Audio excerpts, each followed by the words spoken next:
Hey fellow YouTubers, welcome back to Land of the Wombats. Hope you've had a nice week. And this week we're going to talk about soil. And I love the subject of soil.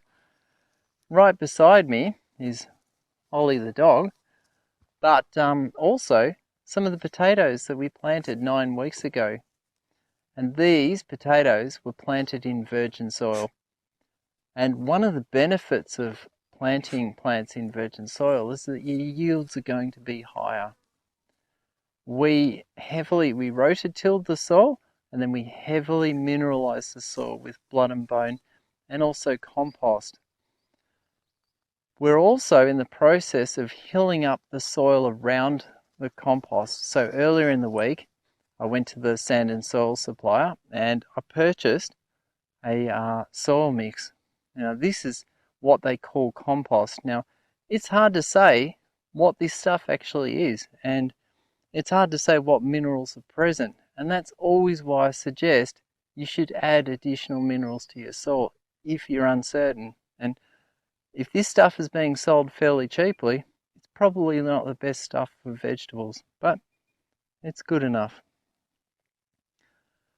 What this stuff I believe is a mixture of sand and woody mulch, a really fine woody mulch that's created from council green waste pickup in Melbourne. And it's also got a bit of what they call mushroom compost. Now that can mean a lot of different things, and again that's why I talk about what is compost. Few people can actually say what it is, but in this area mushroom compost is horse manure, composted horse manure with their bedding straw that's come from racing stables. Those are the only guys that can actually chuck it out as a waste product. So it generally ends up in the garden, and you want to make sure it's had a bit of time to convert into a nice product like this. Generally this is probably not good enough to grow vegetables in.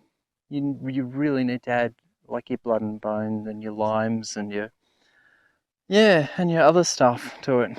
So yeah, but the plants are looking really good. We're also going to practice crop rotation here, and that means that these particular beds will be rested at the end of this season. And what we can do, because we have a lot of space, is that we can just till up the rows next to it and then plant into that virgin soil. And then the year after, we can let that rest and then go a bit further down, plant new rows up in the space beneath those rows. So you really have to start thinking about crop rotation. People who plant the same plants year in, year out in their garden are probably asking for a bit of trouble in the long term. Weird things will happen.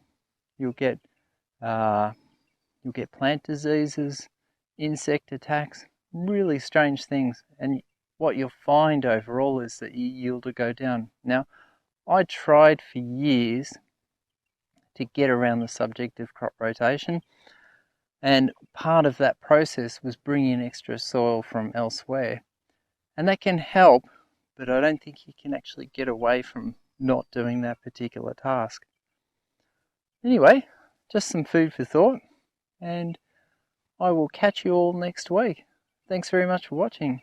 If you like what you're seeing, like and subscribe. See you all.